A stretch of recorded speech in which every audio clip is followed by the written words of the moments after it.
YouTube, this is Sun Tzu's second cousin reporting in with a Shogun 2 commentary battle. This is my second one I've made in the same day because, you know, I played this game a lot. I played Napoleon a ton, so I finally figured that it was time to start doing some commentary. I see a lot of people doing it. Obviously by the name, you see the word Sun Tzu, and as I explained in the first video, he was a very, very famous strategist. This is a game I actually played today, and I thought it was pretty good. My opponent wasn't terrible, but he makes some pretty serious tactical flaws. Once again, back to Sun Tzu. The reason people study him is because of the fact that he could pretty much predict the outcomes of battles, depending on how the opponent, how your opponent decided to fight. Really based off of decisions. I mean, what else would it be based off of, right? So here's my medium army, I believe. This is actually the change I made. Let's see, I only took 3 bow ashigaru because I don't need 4 to soak up fire. I think 3 will counter pretty much the average amount of bow fire. The Naginata Samurai, these guys are named Make Me a Sandwich. Yeah, with a lot of A's. This is lone, not long, because a lot of people say longsword for some reason, like a lot of people. And these are katana samurai. They got swords, bitch, because they do, and they don't take attitude.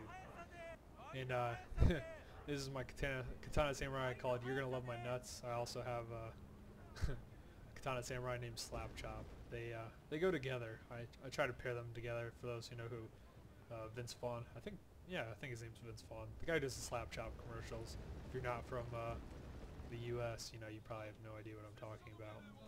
So, once again, it's another case of completely underestimating the power of the dojos.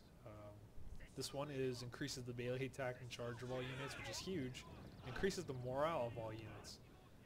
That's gonna suck for whoever gets hit by these bonuses. A lot. It's gonna suck. And I actually make some mistakes in this battle as well, so I'm not perfect. But I tried to set up a little ambush here. I hid my Great Guard, my Yari Ashigaru, and I walked him to this point. Maybe I should put my general a little farther back.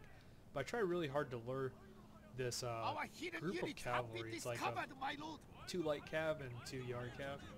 And he's actually got some pretty good micromanaging skills. I mean, he didn't even waste a second. He knew.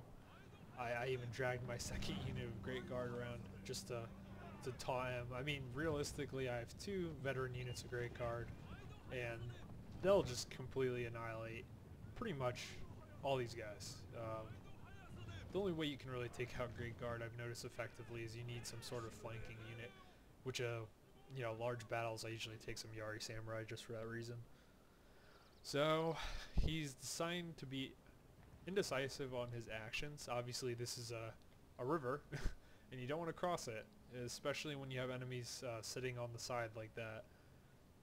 So I'm not totally sure what he's trying to do. Maybe just capture this point. That increases the armor and melee defense of all units, which is also would be nice to have, but I decided to go for the 2-for-1 island special. And I thought that was a better choice.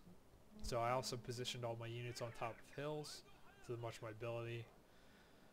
Reserves of my katana samurai, and then the Naginata to protect against cavalry attacks if there's any sort of attack on my bow units, which there shouldn't be because all of his cav are over here. So technically I probably could have made a move, but back to his Sun Tzu principle is I wish I could remember the exact quote, but pretty much the intelligent general, commander, warrior, whatever you want to call it, has his enemy come to him, and I think he finally hits a point where he decides to come to me, and this is primarily exactly what I want. He starts showering my Naginata with some bow fire, but it's primarily ineffective, and that's one of the reasons I use the Naginata. I mean, look, they lost 2 guys. 2 guys. Come on. You guys lost 5. They're still full units. I cut them off at the water because also another Sun Tzu principle is don't fight in the water.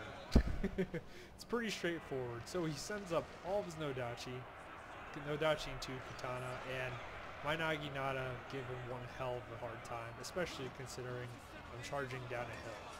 So I took every advantage of the situation. He really has no choice. He can't maneuver because of this water and how it's set up. So I take the rest of my army and I say, well, you know what, screw you, and I decide to start killing his army. It's pretty straightforward. Here was one of my mistakes. I probably should have charged his Nodachi with my Katana Samurai, but I needed the Naginata to soak up that fire. So he drags all of his cav over here. I don't know what he was thinking right here. I know he was trying to do some hammer and anvil strikes on my units, but I cut him off with the Katana Samurai. Decide to use them as kind of a sacrificial piece because they're not very good versus cav, although they seem to be doing very well. Send in my Great Guard to finish up that side, and then my Yariashi Guard have actually bottlenecked them in a choke point, so they are completely screwed. So here's my Naginata. I used veteran units, so like you see right here, they're completely annihilating them. I positioned my Ashigaru to start shooting at the sides of this unit right here. Still taking bow fire, but my Great Guard are really screwing them over, so it's okay. And then I kind of did some hammer and anvil strikes with the Katana Samurai left over I had. And then this bow unit was just kind of there to shoot at stuff. I actually didn't micromanage them very well. I probably should have paid more attention. And this is pretty much an annihilation. I don't believe I lost very many units.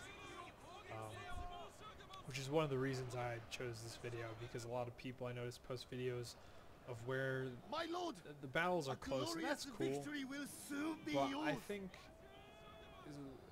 what Sun Tzu would approve of is using the least amount of manpower, the least amount of everything in order to be successful, and that's really what the principles are about. So most of the videos I'll show you will be not necessarily landslide victories, but at least good tactics. I'll definitely make it a habit to try to show some closer battles against better people or better players. But I'm also kind of up there on the leaderboard, not to brag or anything, but that's kind of one of the reasons that I decided to make this video, or these videos. I'm going to start. Where am I right now? So 72. So if you ever want to play a game, I'm looking for good players particularly. I don't care if I lose because I save the videos where I lose and I use them to learn from my mistakes. So if anyone would like to whoop my ass, I'd actually really appreciate it. And not literally. That's private business of my own. So thanks for watching if you did, and hope you enjoyed it. I thought it was a pretty good battle to show you, especially based on the principles of Sun Tzu. So appreciate it. Take care.